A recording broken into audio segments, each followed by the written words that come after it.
Selamat datang saudara-saudari. Hari ini kita mau mendengar Esther babak keempat, iaitu Mordekai meminta bantuan dari Esther. Kerana Esther sudah menjadi permaisuri dan ini adalah permaisuri kesayangan Raja Ahasveros. Mari kita mendengar apa percakapan yang berlaku dengan Mordekai dan Esther. Apabila Mordekai mendengar segala yang sudah berlaku, dia mengoyakkan pakaiannya sebagai tanda bersedih. Dia memakai kain guni dan membubuhi kepalanya dengan abu. Lalu berjalan-jalan di kota sambil menangis dengan nyaring dan pilu. Akhirnya dia tiba di pintu gerbang istana. Tetapi dia tidak masuk kerana orang yang berpakaian kain guni tidak dibenarkan masuk. Di setiap wilayah di mana-mana sahaja titah raja itu dibacakan, orang Yahudi meratap dengan pilu. Mereka berpuasa, menangis dan meruang. Dan banyak di kalangan mereka yang memakai kain guni dan berbaring di atas abu. Ya, bila kita mendapat berita bahawa kita akan mati, mestilah kita penuh kesedihan. Ya, ayat 4 bersambung. Apabila dayang-dayang dan sida-sida yang melayani Esther memberitahu Esther apa yang sedang dilakukan Mordekai, Esther sangat gelisah. Dia mengirim pakaian kepada Mordekai supaya dia tidak memakai kain guni.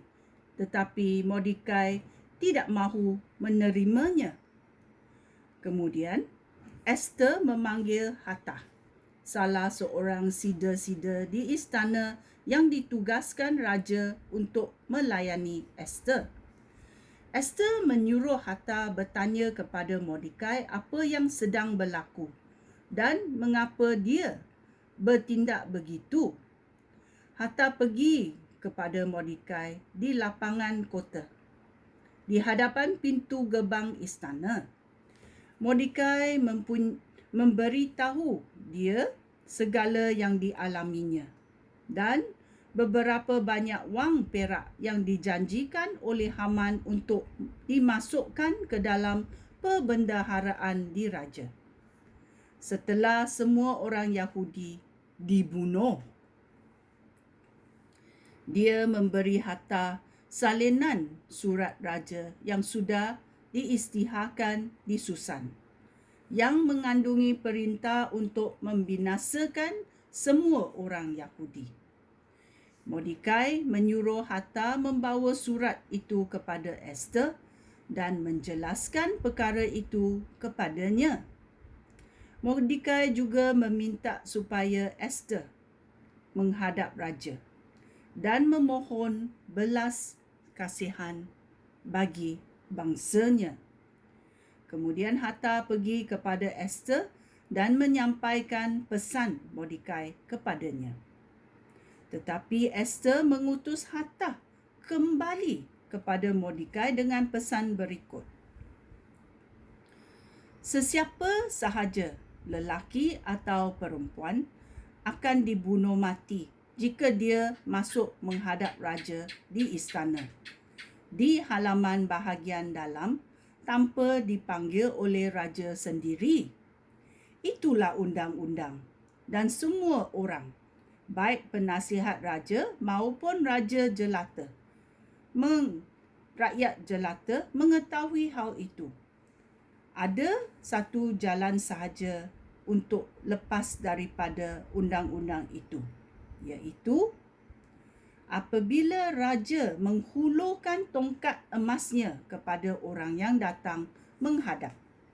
Tetapi sudah 1 bulan raja tidak memanggil saya.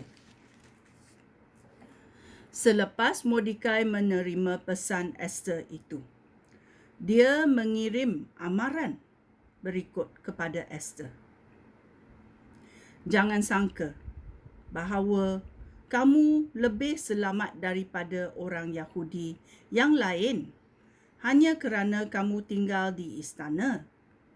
Jika kamu berdiam diri dalam keadaan seperti ini, orang Yahudi pasti akan mendapat pertolongan dari syurga. Tetapi kamu sendiri akan mati dan keluarga bapa kamu akan berakhir. Siapa tahu, mungkin justru untuk saat-saat seperti inilah kamu sudah dipilih menjadi permaisuri. Kemudian, Esther mengirimkan pesan berikut kepada Mordekai. Suruhlah semua orang Yahudi di Susan berkumpul. Suruhlah mereka berpuasa dan berdoa bagi aku. Jangan makan atau minum apa pun selama 3 hari dan 3 malam. Saya sendiri dan dayang-dayang saya pun akan berbuat demikian. Setelah itu, saya akan menghadap raja. Walaupun perbuatan itu melanggar undang-undang. Jika saya harus mati kerana hal itu, biarlah saya mati. Kemudian Mordekai pergi dari situ dan melakukan semua yang dipesan oleh Esther. Ya. Ini adalah Esther babak keempat. Kita tahu bila rancangan jahat berlaku untuk membunuh orang Yahudi, Esther tidak akan dikecualikan kerana dia adalah orang Yahudi. Ya. Ini membawa kita untuk mengisytiharkan bahawa kita orang Kristian. Hidup seorang Kristian adalah mengikut teladan Tuhan. Dan Tuhan telah memberi Yesus sebagai teladan supaya kita mencontohi Tuhan Yesus dalam hidup di dunia ini. Ya. Kita pun tahu Esther telah membuat keputusan untuk menghadap Tuhan walaupun melanggar undang-undang di kerajaan itu. Ya. Kita mesti tahu bila Haman mau membunuh orang Yahudi, Esther pun juga akan mati. Ya.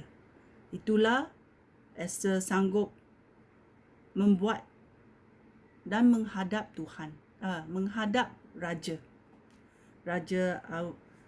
Ahasuerus. Ya, mari kita menunggu dan mendengar apa yang akan terjadi dalam babak kelima. Ya, sekian, terima kasih. Shalom.